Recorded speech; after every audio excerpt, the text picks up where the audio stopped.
All right, good to go.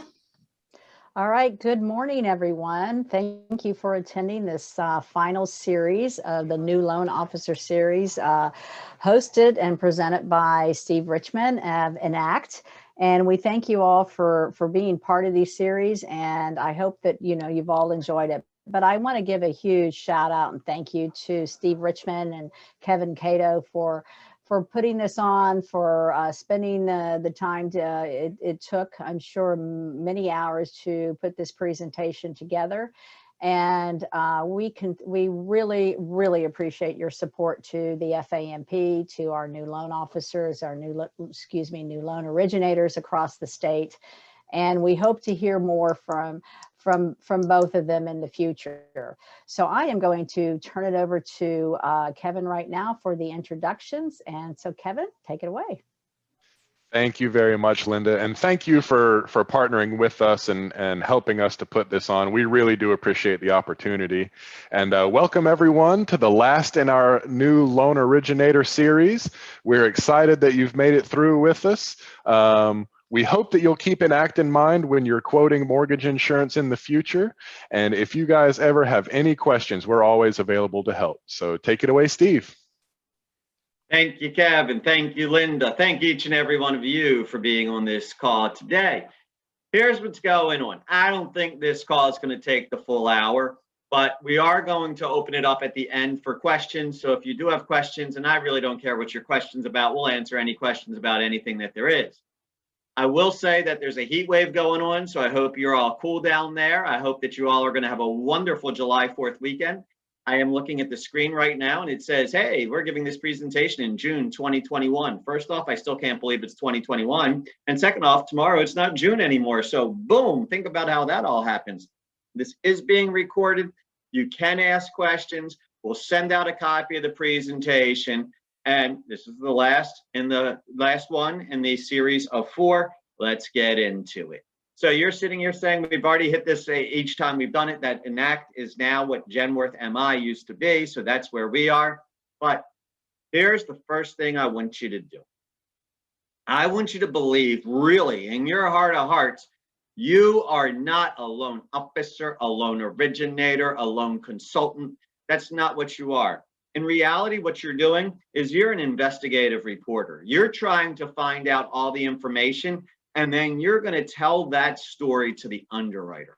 And I think when we change that concept of what we're trying to accomplish, people just say, well, I just need you to fill out the application. If you get through the application, if you take it one step further than just filling out the application and really understanding that person's story, understanding the facts and the information behind that application, you're going to be able to provide a better story, a more complete, a more thorough story to your underwriter, which short term, it does take you a little bit more energy and effort to get that information, but long term, it's going to pay you dividends that you cannot believe. It's garbage in, garbage out. When you know where the problems are going to be up front, you can solve the problems. When you know if it's not going to go through up front, you know that you can shut it down now. Because nothing's going to tick somebody off than going all the way to the end and then discovering where the problems are.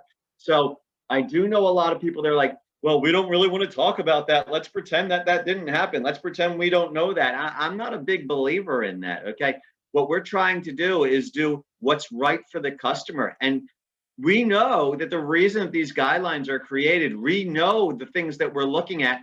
When the customer tries to fudge that and just sort of skate by, it ends up not just hurting our company, the lender, it also ends up hurting them, because if they're not able to pay for that mortgage, then they're going to end up in a world of hurt later on down the road. So you're an investigative reporter and you're just trying to share your findings and the story with the processor and the underwriter. But I take it one step further, and I just said this about the customer. They lie.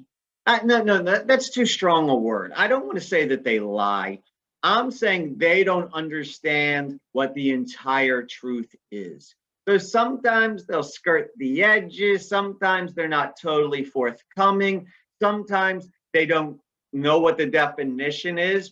Hey, how's your credit? I have great credit. Really? I see here you had a bankruptcy 2 years ago. Yup, isn't it great? The bankruptcy cleaned up my whole credit, right?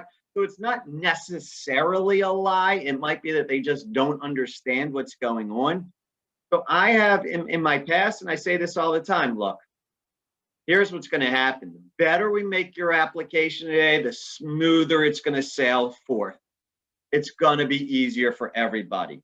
The more you don't tell me, I'm still going to be looking at it. So when I ask you, how's your credit? And you tell me, I'm still going to be looking at your credit. And when you tell me that you make $500,000 a year, I'm still going to be looking at your pay stubs. So I'm going to verify what you're telling me. And what you don't tell me, I'm probably going to find out too. So let's just be really honest and upfront with each other right from the beginning, and we'll be able to do that. So how do we start the application? Is it a loan application? Is it a 1003? Is it an IRLA? The answer is yes. It really depends how long you've been in the business. I think that the people who've been in the business, the more senior people who've been here the longest, still call it a 1003. I think the people who've been in the medium range, they're calling it a loan application. I think some of the newer people are calling it IRLA. But a rose by any other name is still just as sweet. And it's basic, it's the same form. So if you hear somebody talking about one or the other, they are synonymous, you're good. What are we going to discuss when it comes to IRLA today? We're not doing a deep dive. If you want a deep dive, here's a couple links for you right here that you can go in and really say, okay, well, I'm not going to get into the timing of, hey, you have 3 days, and this is the definition of what a complete application is, and this is what this is. I'm not getting into that whole thing today. I'm not getting into what happens if you have somebody who's actually separated, but they're thinking about getting a divorce, but they might get back together, but they want to. That's not where we're going. Today is really to talk about, do you understand the application, not necessarily the process, but the application, what questions you should be asking during it, why these things are important, and how it can help you get to settlement easily if you do it properly. So if you want to do the deep dive and you want the technical regulations about it, there's a couple links for you. Of course, we do have that on the Enact MI site in regards to training. It's sitting right there. You just go in there, and at the top right-hand corner, you'll see there's a little like search button. It looks like a magnifying glass. And when you type in IRLA, it says, okay, got it. This is all your stuff about IRLA. This is how you can do the deep dive. This is how you find out more information, no problem. But let's do it up more on a 30,000, 40,000 foot level if we can. Not only can you get information through Enact Mortgage Insurance about IRLA, but Fannie and Freddie, it's their document, it's their form. They love it. They require it. They're going to make it happen. So they're going to tell you all about it. So you can look on their websites. Here's Fannie's link right here. And it says, hey, let's make it simple. It's 9 sections long. And you'll hear people laugh. Oh my God, that sounds really simple. Actually, by sectioning it out, it does try to make it simple, saying this is what we need in this section, this is what we need in that section. We are going to talk about all 9 of these sections through the course of this presentation, but they're listed right here so you can see as a guide of where we're going. Additionally, once again, there is that link, and they will give you information on that as well. But before you download that IRLA, that 1003, that loan application, before you put pen in hand or typewriter in hand, I want to give you some habits. When you're taking an app, when you're filling out the IRLA, when you're talking to your customer, I want to give you 6 things that you really should do. And the first thing is you need to go back, and we've said this, I know this is the 4th in the series, but this goes back to number 1. If you can't speak the language, you're going to lose credibility with the customer because they're going to ask you questions. So I can't recommend it enough. I want you to go read a blank IRLA. And whenever you come across a sentence, a term, a concept that you don't understand, you need to go in and find out about that information.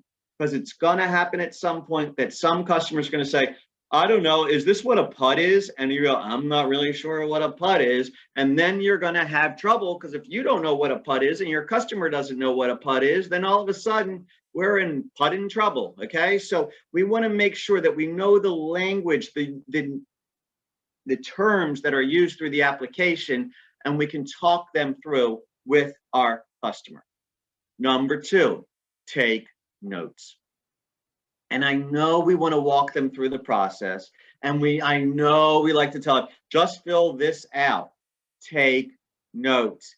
Take notes. Why? Because at the end of the day, something's going to look funny to your processor or your underwriter. And they're going to say, this doesn't make sense to me. And you say, oh, well, let me tell you something. I understand what that is because I took a note. And when I had that conversation with them, let me explain it to you. So therefore, you can resolve any potential issues with the underwriter or the processor up front because you fully understand what that customer is doing. And we don't have to put up a cautionary flag and keep going back to them and saying, what about this? What about this? It's a wonderful thing to take notes. It will make your life so much easier. And don't be an ostrich. I don't think I want to hear that, so I'm going to stick my head in a hole and not listen anymore. It's wonderful when they say something like, yeah, okay, well, I've been employed here for 4 years. So here's all the information. I can't stand my job. I'm looking right now. But yeah, here's all the information that I have. Oh, time out, time out, time out. Tell me a little bit more that you're not happy with your job and you're looking right now. Oh, yeah, I've been on 7 job interviews and then I'm leaving next week. Well, let me tell you something. That's information we need to know. So anytime you hear something and they start talking about this, that, or, well, here's what's going on. And, I'm buying the new home and things are really tough because one of my parents just passed away. Okay, hold on. Let's talk about that. Are you inheriting any money? Are you using any of that money as a down payment to purchase this home? So travel down their path. When they make light of a story that has the potential to affect what is going on, make sure we ask them, can you tell me a little bit more about that story? And you are the first line of defense and offense when it comes to this application. This application is a representative, not just of the customer, but it's a representative of the good work that you're doing as the investigative reporter to find out what's going on. It's the worst thing in the world when you get that appraisal in and you don't even bother to look at it. I just passed it over to underwriting. Then underwriting says there's a problem. Now you got to go review it to see what the problem is. But maybe you look at the appraisal when it comes in and you say, aha, I already talked to the customer about this. They already told me this. I took notes on it. So I can now add that information into read the documents, read the income, read the appraisal, read everything. It should not ever come as a surprise to you when a processor or an underwriter has a question because you've already reviewed all the information, all the documents. So please use your eyes, understand the timeline. Timelines are important and we need to know when what needs to be ordered, when what needs to be reviewed, when it comes in, what's going to happen. We need to know who's going to order it. We need to know the timeline. We need to know the timeline. And once again, not just take your notes, but show your work. When you calculate an income, show your work. Because when you're sitting there and you're saying, well, it's a DTI, a debt to income, this is what I have their income have. How did you come up with that number? And I don't mean to say this, and I love processors and I love underwriters and they're lovely, lovely people, hugs and kisses. We love you all. But if your numbers are different, one of you is wrong. I'm not saying who it is, but if you could show your work and they show their work, it's a whole lot easier to find. I love when an underwriter, and I've seen this happen many times. Okay, you said that the customer makes $1,000 a month. I have that they're making $900 a month. How'd you come up with 1,000? I'd love to get them 1,000. I can get them qualified if it's $1,000 a month, but I'm getting 900. Can you tell me where you came up with 1,000? Then all of a sudden, if they're looking at the most recent pay stub and they only get an end of a year bonus or an end of a year commission, and you say, oh, well, with the end of the year bonus or the end of the year commission, that puts that over to 1,000 because I can show my income calculation. Boom, we just solved the problem. But when we go, how did I get that $1,000? I'm not really sure. If you can't tell them where you got that number, you're going to be stuck with their number, which is the 900. So make sure you show your work. So what questions should we always be asking? Always be asking in our own head and to the customer. have you frozen your credit? Step one, oh, I'd like to get a mortgage. Have you frozen your credit? Because the minute they say yes, what do we have to say? Well, I need you to unfreeze your credit so that I can pull your credit report so that we're going to be able to see your credit. If you don't ask that question, it just requires you to end up making a call back at the end of the day when you go, oh my God, now we're 2 days behind because you froze your credit and I wasn't able to get a hold of you. So now I can't get it pulled. Ask them, have you frozen your credit? The other great thing about asking this question, freezing my credit, why would I want to do that? Well, after we pull your application, let's think about freezing your credit. And that prevents what? Any of those other credit cards, them going to Best Buy, them buying a new car, stuff like that. When we freeze the credit, they can't add those new credit lines to it. So it really does help when they freeze their credit after you pull that credit report, and it puts you in a better position to make sure if they're doing anything different, you know about it. And if that credit agency is selling their information to other people, you will know that too. So we want to ask that question, have you frozen your credit? Do you know your credit score? We ask this because a lot of times they do, but there is a difference between a consumer credit score and the credit score a mortgage company uses. So a lot of times they go, I know mine, it's 710. And then you pull the mortgage credit score, the one that you're pulling, and it comes back at 660. And we have a discrepancy, my friends. And they're going to tell you tooth and nail, but I pulled it and it's 710 and I have it sitting here in front of me. So when we ask them about the credit score, we need to be prepared to have the conversation about a mortgage credit score versus a consumer credit score, because they are getting the consumer credit score. Do you have any serious derogatory events on your credit? And tell them what that means. Bankruptcies, foreclosures, or judgments. It does a few things right there. Medical judgments are treated a little bit differently. Sometimes they think, well, I've had a bankruptcy or a foreclosure, I'll never be able to get a mortgage again. And that is not true. It's usually like the 7-year period, but you can figure that one out yourself. And it allows them to say, okay, what is a derogatory credit? I don't even know what that means.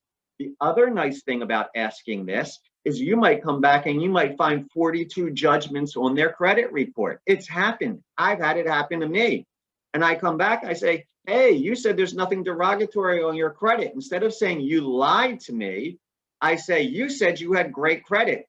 I see 42 derogatories. Really? Let's look at that. Oh, my last name is Junior, and that's not me. So therefore, that's why you have those derogatory credits on there. So judgments on there. So what we need to do is ask, how's your credit? Hey, is anything going on? Are you? Oh man, I can't wait. We're getting married. We're going to buy a house, and then we're getting married. Oh, you're getting married? I need to talk about that. Let's talk about that. Yep, I'm moving. What I'm doing is I'm buying a house in Dallas, Texas. Why are you buying a house in Dallas, Texas? Because I'm getting married to somebody in Dallas. We need to talk about that. So are you anticipating any major life changes that are going to be happening soon? Because that affects the mortgage process. Do you own a business? Now, a lot of people, they say, I own stock. I mean, right? I mean, the Green Bay Packers are owned by the fans, but somebody has 0.0001% of the stock. I don't care about that. The real question when you say, do you own a business, is do you have 25% or more ownership in any business? I remember a long time ago when I had to go through this process when I was a loan officer, I did a loan for my brother, and my brother had stock in the hospital. He was a doctor. And so they gave him like partnership money from the hospital, ownership money in the hospital. And then all of a sudden, when I submitted, it said, oh my gosh, look on this document. He owns a hospital. He owned like 0.001% of the hospital. I had already talked to him before that. My mistake. I did not clarify that with the underwriter. But I could look back and say, no, he doesn't have 25% ownership. This is what happens. Every single doctor that works there has like one share of stock so that they all try and make the hospital work, yada, yada. That's number 5. And number 6 is, can you prove it? There's a whole lot of people out there that say, I'm a millionaire. Can you prove it?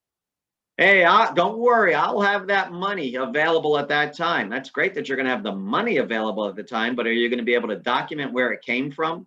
People a lot of times say, I don't want to tell the government about this, but I want to tell my lender about this. Let me tell you, you got to tell the same story over and over. What you're telling the government, you're telling the lender, and we're all asking the same thing. Where did it come from? You're not playing games. Remember, I'm an investigative reporter. I'm going to find out. So can you prove your income? Is it going to change? Tell me what's going on. So there's our 6 pre-game questions that we do when we walk into the beautiful, the lovely, the new Erla, the 9-section Erla. Now, I'm not going to sit here and go through every single line on this.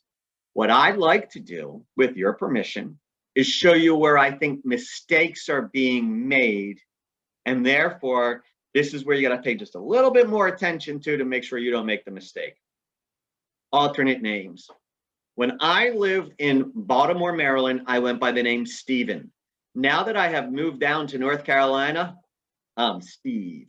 Okay. What we want to make sure is that I used to work for a guy named Steven Siegel. The I stood for Ira. So we need to make sure this is the actual name that they're using. This is their legal name. And what other names do they go by? And it's not just do they go by today, it's what they've gone on by in the past. So make sure we're checking out what other names you go by. Also, how many people are on the loan? A lot of times, and there's questions further on, are we looking at joint credit or individual credit? What are we looking for? Is this going to be a husband and wife scenario? Is it going to be an individual scenario? How are we going to run that? I need lots of phone numbers and lots of emails, but I take the next question even more seriously. Which of these 3 phone numbers, your home, your cell, or your work, is your primary number? Personally, I have 3 email addresses. I do. I have a business email address, I have a personal email address, and I have a subscription email address. So what happens on the subscription email address, anytime I sign up for something and they want to subscribe me, I have it all going to that address, and that's where I get most of my spam email, right? I have 3 email addresses. So they're looking at you saying, which email should I use? We need to confirm with the customer that we're working with the email that they check most often and that they want to use. So when we look at that contact information, it's not about just getting the information, it's about getting the right phone number and the right email address as the primary contact. Also, and we looked and we already talked, if you remember a couple of weeks ago, 31% of all purchases are first-time home buyers. So what are we looking at? You need to show where you've been for the last 2 years. And there's a lot of people, if you're a first-time home buyer, who have been sofa surfing over the last 2 years. And this is information that we are going to want to know and we are going to want to see. And that's what we're looking at, 2 years. Now, are you employed? I'm not even employed. I'm not self-employed. Does not apply. They have that does not apply a lot of places just so it makes it easier for you. I watched this. I've had this question come up to me more times than I can count. So I just want you to show you what it is. When it shows that phone number right there, that is not that person's phone number at their job. That is not their work number. That is not their work cell phone number. What that is who can I call? What's the 800 number for your company? What's the reception desk phone number at your company? If a consumer has a complaint, what number are they going to be dialing for your company? This is the employer's phone number. This is what we're using to verify a lot of the information. So I don't want to talk directly to you in this section. I'm looking to be able to contact your company. What's the phone number that I get? Did I get the receptionist or the operator or the person at your company? Maybe it's the HR department, but that's that one, because a lot of people put their own phone number in it, and that is wrong. Once again, we've already talked about this 25%, because sometimes people will feel that they have stock, and therefore, does that mean I own the company? Yes, but I don't care about a little bit. I care about 25% or more. This next one, we're just looking at more and more employment and stuff like that. And we're looking at for the past 2 years. We've seen a lot. Well, let's do the first one first. I've seen a lot of people, they say, hey, I've been employed over the past 2 years, but with COVID, I've also started doing business for DoorDash and delivering food, or I've been doing an Uber so that I can be able to do that. So if you have additional employment, if you're working at more than one employer, this is where our second or third employer goes. The bottom section, 1D, that's if you haven't been there for 2 years and what your previous employment looks like. Okay, I just want you to distinguish between the two of them. And this is where people can get a little bit confused. Income from other sources. This is section 1E. please read this and understand what these things are. I'm not going to ask you this question now. I'm going to ask it, but I don't want you to like raise your hand. Do you know what parsonage is? And I have a feeling at least 2 people on this call don't know what parsonage is. Well, what parsonage is if you have a religious leader, a lot of times that congregation presents that leader with a parsonage to live in that area, and it pays all or part of their housing expense. So if you didn't know that, and you're talking to somebody who's a pastor or a rabbi or an imam or whatever religion it is, I don't really care, and you didn't ask them, hey, you happen to be a this, do you get a parsonage from your congregation? You could be missing out on monies that we should be putting in there for income. Additionally, if they look at you and say, I don't know if I get a parsonage, what is it? And you say, I don't know either, we've lost credibility. So look through all that stuff, make sure you understand the verbiage. And the key word in that note, you see that I just brought up that next red arrow? The key word in that note is the word only. People have more income outside. Is this the income that we want to do? Maybe, maybe not. So it's only if we're using this to qualify for the loan. Once we have enough, we're good to go. We don't need to put any other questions that are going to be up there. Takes us to section 2. All right, what you got? Well, these are first going to talk about your assets, what you have, your bank accounts, your stocks, your 401k. Once again, read through all those and make sure they know, because I can't tell you how many times you say, okay, let's look at your assets that I'm going to have to see. And somebody provides an asset and you're like, nope, that doesn't go here, or that goes somewhere else, or that's not an asset that we can use. So we look at, okay, it's a certificate of deposit. We look at, okay, I do have some bonds actually that are out there. If we just look at retirement, there is such a thing as a 401k, and there's also such a thing as an IRA. I don't care which one it is, they both get to qualify. But if I say to them simply, hey, do you have a 401k? Nope. Oh man, but I have an IRA, individual retirement account. Okay, well, let's talk about that. So make sure you understand the terminology that is sitting through all of these sections. And then I like to ask a couple more questions. Fantastic. You told me that you have a checking account that has $70,000 in it. How long has it been there? I put it in there yesterday. Okay, we need to talk about that. Hey, because we probably got a gift, right? So how long so when they say, this is my asset, how long has it been there? Where did it come from? Oh, my parents gave it to me. Okay, is that a gift?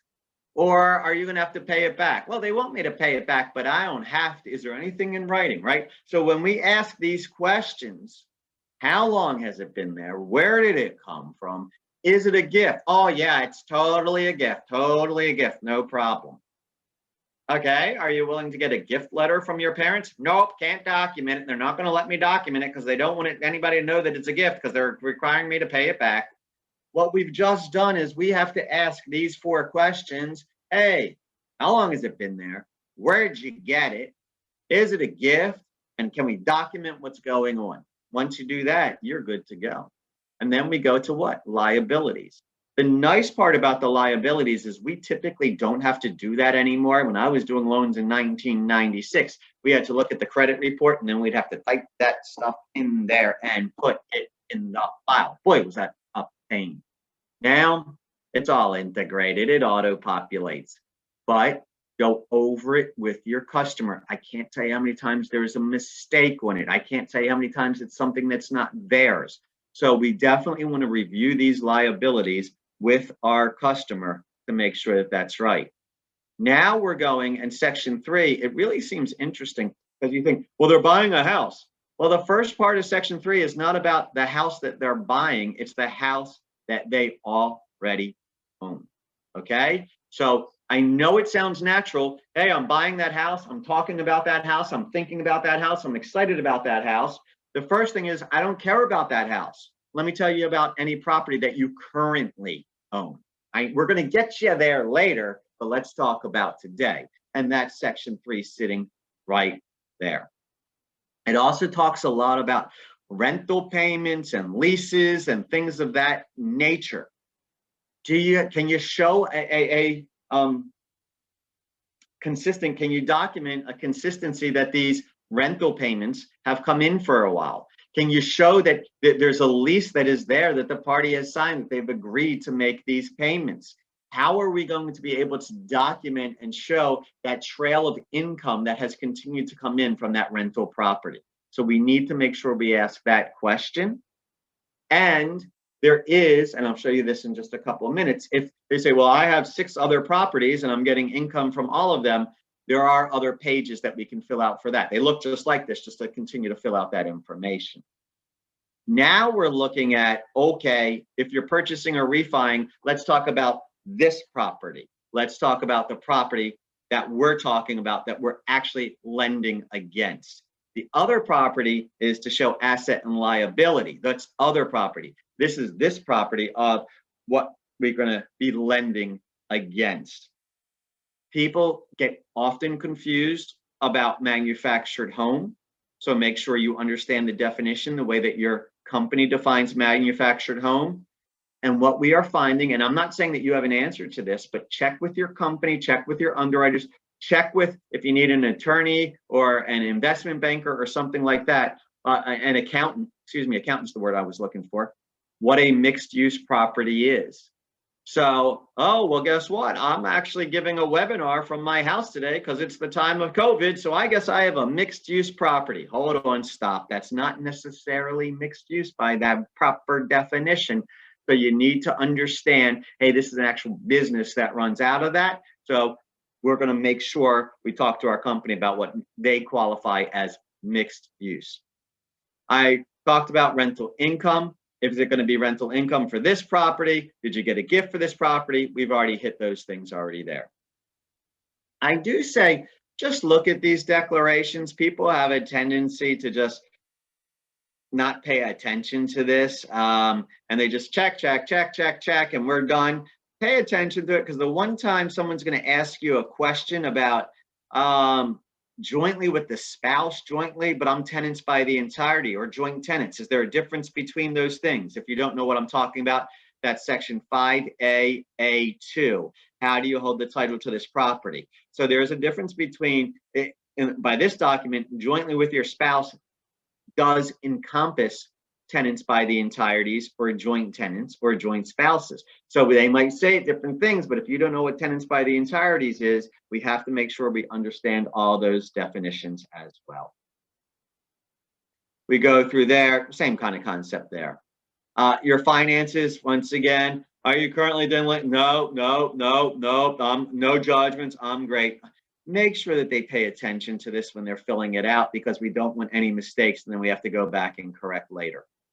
Once again, you personally should read this page. It is small print. I can't deny that. It is small print, but it's your obligation to read that small print, understand everything that's in there, because you're going to have that one customer, that one retentive customer that's going to say, hey, I read this one word in here on this section and I don't understand, so I'm not doing the entire thing. Okay, stop, hold on. It says here there's criminal penalties on me about a federal law. I'm too scared of that. I'm not doing that, my friend. I'm out. Okay, no. Let me show you what the criminal law says. It says if you're said negligent misrepresentation or an intentional misrepresentation. So hold on. Let's go what misrepresentation is. So you should read this yourself to make sure that it makes sense to you. Military service.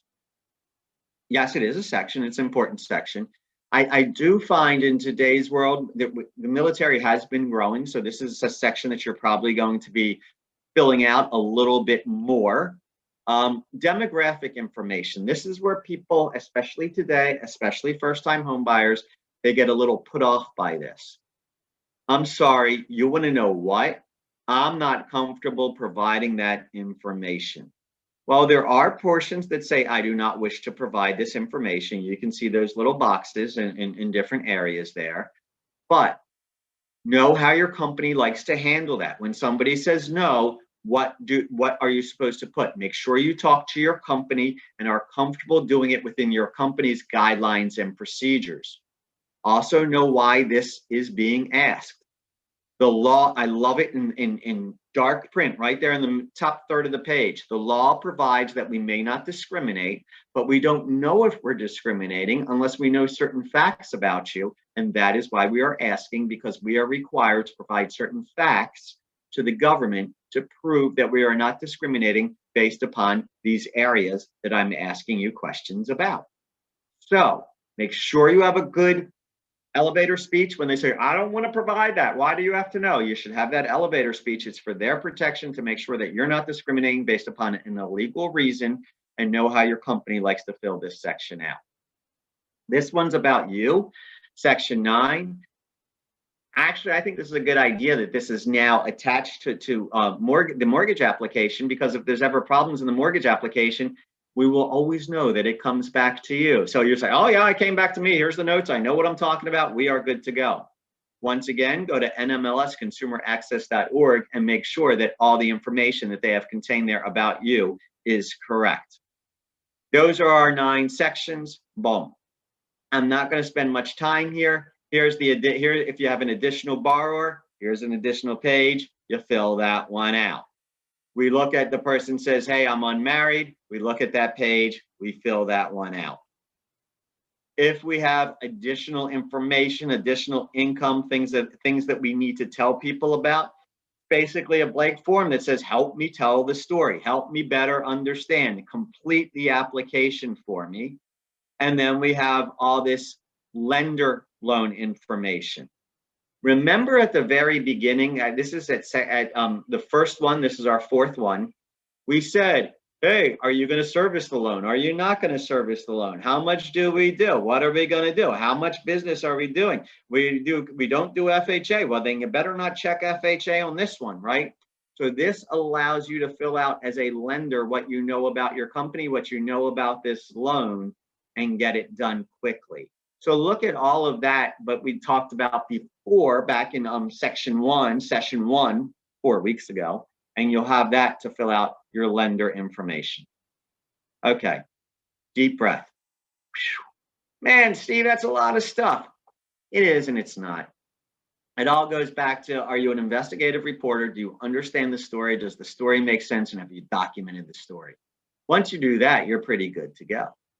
So when I'm an investigative reporter, here's 12 things that I do think about that I just might want to make sure that what are my times and dates on this stuff? Okay, that's going to be, hey, as an investigative reporter, you're self-employed, not a W-2 employee. I know I have extra hurdles that I have to go through that. Where are these funds coming from? How are they structured? Okay, yeah, I got that. Loan amount and LTV. These are just the things going on there. You got to know, is it a purchase or a refi? A lot of times people come in and they say, hey, I'm just looking for a mortgage. Okay, why do you want the mortgage? Well, I'm going to purchase the house and then I'm going to rehab parts of the house. Okay, hold on. We have to talk about that. That's number 10, purchase or refi.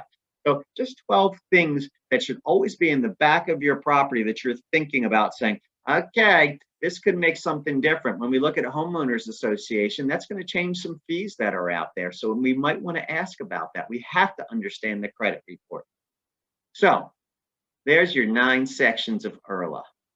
So what we've done is we've talked about all this wonderful information that's out there and how we can take that and give that up. But we have to talk about who we should be getting that from in the first place. So we're going to say, well, now that I got the loan and I need to know who I should talk to, I need to get myself a referral so I can get more loans. And somebody just put in the chat, do you have a PDF of week 1? Lisa, yes. And I'll show you where you can get that in just a little bit. Okay. Or Kevin, if you want to send that to her to show where it's on their website, that'd be great. So I'm not a big fan on the back of your business card. The greatest form of flattery is a referral from you. I'm not a big person that does that. I actually believe in active referral asking. When should you ask for that referral? In my humble opinion, I call it DCA. During, at closing, and even after. Anytime there's good news during it, hey, your appraisal came back. Did you know your house actually appraised more? Hey, look at that. This is a great neighborhood to move. The home values are going up. Do you know anybody else who'd like to live here? Hey, we're at closing. It went smoothly. You're really happy? You just bought this home. Do you know anybody else who might be looking for a home at this time? Do you know anybody else? You just refied, you just lowered your rate and just saved $175 a month. Do you know anybody else who might want to save money?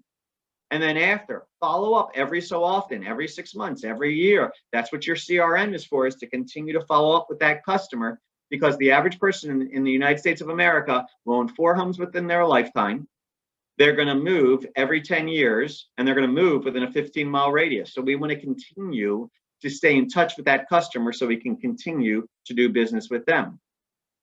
So how do we put all this stuff together that we've done in the last 4 weeks?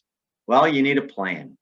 And every plan needs a strategy. You need goals, you need measurements, and you need tactics. And a strategy, simply put, is what's your area of concentration? I'm going to concentrate on first-time home buyers. I'm going to concentrate on social media. I'm going to concentrate on videos. I don't know what your strategy is, but you should have about 3 strategies. Okay? What's your goal in that strategy? Well, I'm going after first-time home buyers, and my goal is I want to close 100 first-time home buyers this year. Okay? How are you going to measure that? I'm going to measure it every single quarter. I'm going to measure it every single week. And I'm not just going to measure closed loans. I'm going to measure applications. I'm going to measure closed loans. I'm going to measure fallout. I'm going to measure all that stuff. Okay. And what are you going to do, tactic, to attract those first-time buyers? So we have strategies, goals, measurements, and tactics. And to be able to make this accomplish, I want you to think like a spider. When we talk about referrals, see, when a spider makes her web, what gives it size, shape, and structure is where they attach the web to. So it's from the gutter to the tree to the branch to the leaf to the gutter to the grass. So if we have all these things that are sitting right in there to help us add in, part of our tactics, to add in customers, referrals into our web, get first-time home buyers to us, that's how I want you to think to do it. I watch people and they come in, they're like, well, my husband or my wife or my spouse, they happen to be a real estate agent, so I'm just going to get all that from them. Well, what happens when that person is slow on business? Now you're both slow on business and you got a big old problem. We need to make sure that we're dealing with all these different areas to generate that business. And the way that we start to generate that business and look at it, I like to put it into a 4 blocker. Okay? And let's say you have 4, today you just said, okay, I'm going to just go to all my friends. What friends do I have that I want to tell that I'm now a loan officer / investigative reporter? And let's say you have a friend named Ringo, Mariah, Keith, and Adele, right? Okay. So what we want to do is just look at our friends that we have. And then we say, oh, that Mariah, man, she's not even going to buy a house. She never does anything, and she's very difficult to work with. Strategize. Don't call her first. When we look at it, oh, I've been talking to Adele. She's great. I love her. She's so much fun to talk to, and she's ready to go. Boom. How do I get right in there? Keith, he doesn't think he's going to be able to do this. He's very difficult, but I know he wants to do it. How do I improve the process to get Keith into a house?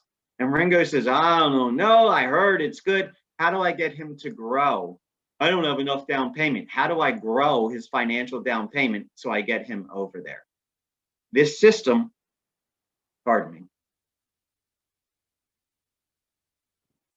this system works for current customers. It works for real estate agents. It works for referral sources. It works for everything that you're looking at. So once you go in there and you say, here are my people, I got George, let's say it's a real estate agent, okay? Let's go back instead of just friends. You got real estate agents named George, Ringo, Mariah, Adele, Keith, and Whitney. So you can do this for, you do this for individuals, but you can also do it for real estate agents. You can do it for builders. You can do it for product, first-time home buyers versus investment properties versus people who are trying to downsize, and list it out. So all of a sudden you have George, Ringo, Mariah, Adele, Keith, and Whitney. All right. George, let's go. Well, we don't have George on here, but Keith, let's say Keith is a real estate agent. Man, Keith does a ton of business, but you know what Keith doesn't do? Everybody hates him. He's a pain in the tail. How can I improve communications? How can I improve the process so it just gets easier for everybody. And now I can capture all that volume. Mariah, I'm telling you, you're going to meet a lot of Mariahs. She makes me take her to lunch once a week. I never get a referral from her. She calls every single thing I do for her. She complains the whole time. The customer complains. Strategize. What other loan officer can I pawn off Mariah? I don't want to do with her. Ringo, he's brand new. He's the best person in the world, but he doesn't have any volume yet. Guess what? Hopefully we've shown you a lot of tips and tricks over the last 4 weeks on how you can help Ringo grow his business, and therefore he will be loyal to you. Most people say, okay, 20% of the business, 80% of the business is done by 20% of the people. So go after the Adele, the one that's great and has a lot of volume. If you're new to this, someone's probably already working with Adele. And if we're still in the learning mode and we're making a few mistakes here and there, she's not going to be as forgiving when you make those mistakes. So I would say if you're new to the business, cut your teeth on the Ringos and the Keiths and create Adeles out of your Ringos and your Keiths. Does that make sense? I'm not saying don't go after Adele, but that is not the low-hanging fruit. So then we just come back here and we say, okay, well, Ringo, he does what? Low volume. Is he a P, an I, a G, or an S? Is he a protect, an improve, a grow, or a strategize? Well, he's a grow. So here's my game plan. Here's the tactics that I'm going to use to go after him. So hopefully we see, okay, this is how we're going to grow our network and start asking them for referrals. So we're going to get people that are just like them. So someone did ask me, I forgot the name already. I think it was Lisa. Hey, I didn't see the other sessions. Let's go through them real quick. I told you about websites that you need to know, and you'll be able to do that because it is hosted on the FAMP website. We talked about other websites that you need to know to continue to keep up with what's going on in the industry. We discussed what the difference is between loan amount and rate. You can negotiate loan amount and you can negotiate rate, and sometimes by getting a higher loan amount, you can get the loan approved. And we can look at what? Sometimes we do have to charge a higher rate, but maybe that slightly higher rate really doesn't make much of a difference in that monthly payment. We also talk about things in regards to how to talk about when that customer says, well, what's your rate? Well, you make a payment, not a rate. So let me show you what your payment's going to be. Well, what do you want your rate to be? If you just pay some more points, we'll be able to get you there. Hey, I can't tell you what the rate is until you figure out what the LT, how much money you're putting down, how much the house is worth. I need to know, is it a 30-year? Are you fixing it? Is it going to be an ARM? I can't give you a rate. And I'm going to say it twice, and then I'm going to pivot to talk about what? The approval process to get you approved for this loan. I showed you where this information can be housed and can be found. During our training, you go to course catalog at enactmi.com. You go under training, you go under new to industry series. There you go, Lisa. The FAMP will have it, and we have it right here. You go to new industry series. You can pull up all the information of the glossary that says, here's the information that you're going to be able to get. So we know what these words, they all mean. Here's the scavenger hunt where we find everything out about the company. And we figured out what a translationship is, how we move from transactions to relationships, and how to prove and show how we are different. Pretty cool stuff, huh? Now, Anne Marie, I'm sorry if you're just getting here because I just finished. But what I'd like to do, I'm happy to answer. You can go to chat, or you can just go, hey, man, I want to ask out loud, or you can go into the chat box. This is our last of 4 sessions. So what questions, thoughts, comments, concerns does anybody on this call have?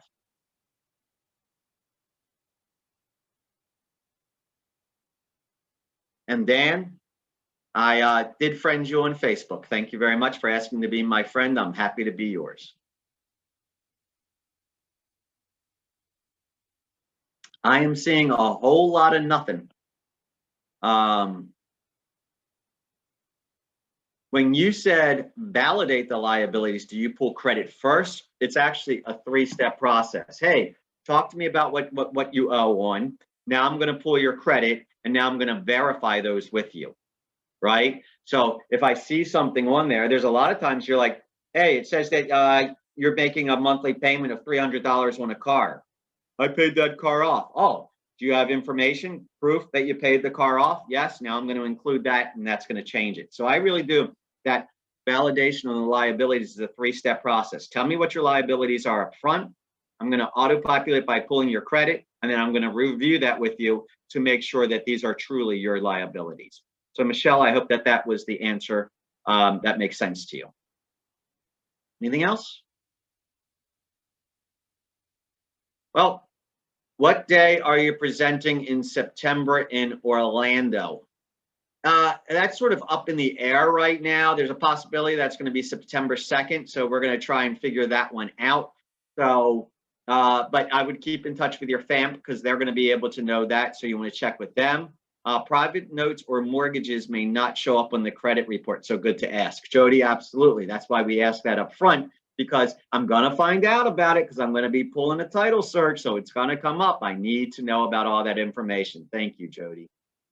So that being said, Mr. Kevin Cato, I know that some other folks had to drop off early. So do you want to give us the goodbye? Yes, sir. We appreciate everyone sticking through it. Steve, thank you so much for this series. We greatly appreciate it. And to the FAMP and Linda, thank you so much for allowing us to partner with you. If anyone ever has any questions, you can contact me. We also have account managers in the state of Florida, Dawn Henshaw and Karen Manning, and we are eager to earn your business. Thank you all very much. Bye-bye.